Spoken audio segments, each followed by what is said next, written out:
Hello বন্ধুরা, চম্পা স্টেশনে আপনাদের সকলকে স্বাগত। আজকে আমি প্রথমেই তৈরি করছি চিকেন। তো চিকেনটার জন্য আমি পেঁয়াজটা ভাজছি, এখানে 1 চামচ চিনি দিয়ে দিয়েছি। এবারে রসুনটা ছাড়াবো। রসুন ছাড়ানো দেখুন খুবই সহজ। আমি এই শিলেতে একটু রসুনগুলোকে অল্প একটু চাপ দিলেই এর খোলাগুলো আলগা হয়ে যায় আর খুব তাড়াতাড়ি রসুনটা ছাড়ানো হয়ে যায়। এইভাবে আমি সমস্ত রসুনগুলো খুব তাড়াতাড়ি করে ছাড়িয়ে আর বেটে নিই। শিলেতে করলেই আমার বেশি এটা সুবিধে হয় করতে, সেই জন্য আমি এটা শিলেতেই করি।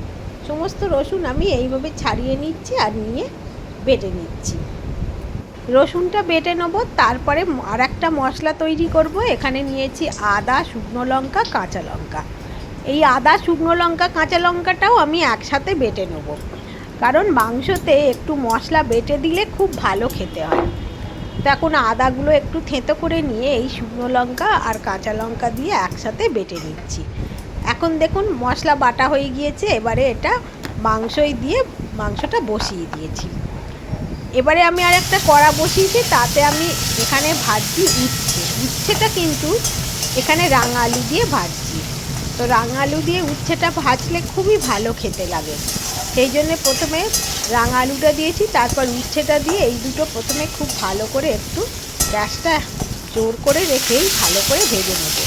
এরপরে পেঁয়াজ দিয়ে দিয়েছি একটু মোটা মোটা করে কেটে, সবগুলোই একটু মোটা করে কেটেছি আমি, শুধু উচ্ছেটা একটু পাতলা করে। আর একটু এতে দিয়ে দেবো এখন একটু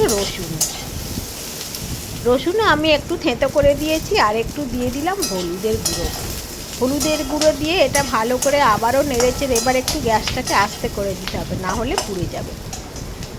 তো এখন এটা হতে দিয়েছি আমি।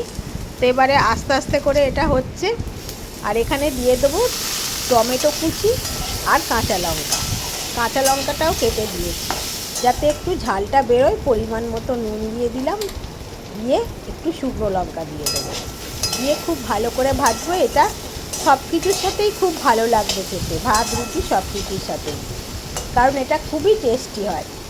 তো এখন এটা আস্তে আস্তে করে হচ্ছে, দেখুন এবার এটা হয়ে এসছে। এই রাঙা আলুটা কিন্তু সিদ্ধ হয়ে গেছে।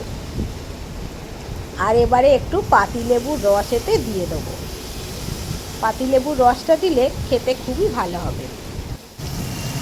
এবারে আমি বসিয়েছি মাছ ভাজতে, আর একটু কারি পাতা নিয়েছি, যেই কারি পাতাটা ভালো করে জলে ধুয়ে নিয়েছি এই ভাজাটার মধ্যে দিয়ে দেবো। কারি পাতার বদলে আপনারা এখানে ধনে পাতাও দিতে পারেন, যার যেরকম পছন্দ। আমি কারি পাতা দিই, কারি পাতাটা খেতে ভালোও লাগে আর শরীরের জন্য খুব উপকারী, সেই জন্য এটা আমি কারি পাতা দিলাম। এবার এই ভাজাটা একদম হয়ে গিয়েছে, এটা এবারে গ্যাস বন্ধ করে দেবো। আর পাশে তো আমি মাছ ভাজতে শুরুই করে দিয়েছি। এখন এটা নেড়ে চেড়ে ব্যাস এটা গ্যাসটা বন্ধ করে দিই, এটা নামিয়ে নেবো, এটা হয়ে গিয়েছে। এখন আমার ভাত আর ভাজা হয়ে গিয়েছে, ওগুলো আমি এখন ঢেলে নিচ্ছি। ভাতটা ভাতের জায়গায় ঢেলে নিচ্ছি আর ভাজাটা ঢেলে নিচ্ছি, এগুলো সব হয়ে গিয়েছে। এবারে এখন মাছের ঝোলটাও বসিয়ে দিয়েছি। মাছের ঝোলের মধ্যে আমি আদা আর একটু শুকনো লঙ্কা বাটা ছিল সেটা দিয়ে দিলাম, আর জিরে গুঁড়ো ধনে গুঁড়োইটা দিচ্ছি। এবারে সমস্ত রান্না হয়ে গিয়েছে, মাংস ঢেলে দিলাম, মাছের ঝোল হয়ে গিয়েছে, এটা ভেটকি মাছ দিয়ে করেছি, আর এটা ডাল আর ভাজা, সব রান্নাই এখন আমার রেডি। এবার শুধু খাবার পালা। বন্ধুরা, যদি আপনাদের ভালো লাগে, পছন্দ হয় রেসিপিগুলি, তাহলে অবশ্যই চ্যানেলটিকে সাবস্ক্রাইব করার অনুরোধ করব। একটা লাইক আর কমেন্ট করে দিলে খুব ভালো লাগবে। বেল আইকনটা প্রেস করে রাখলে আমার আপলোড করা ভিডিওর সমস্ত নোটিফিকেশান আপনারা পেয়ে যাবেন। ফেসবুক থেকে দেখলে পেজটিকে লাইক করার অনুরোধ রইল। আজকের মতো বিদায়। সকলে ভালো থাকবেন, সুস্থ থাকবেন। আবার দেখা হবে পরের কোনো এপিসোডে। সকলকে অনেক অনেক ধন্যবাদ।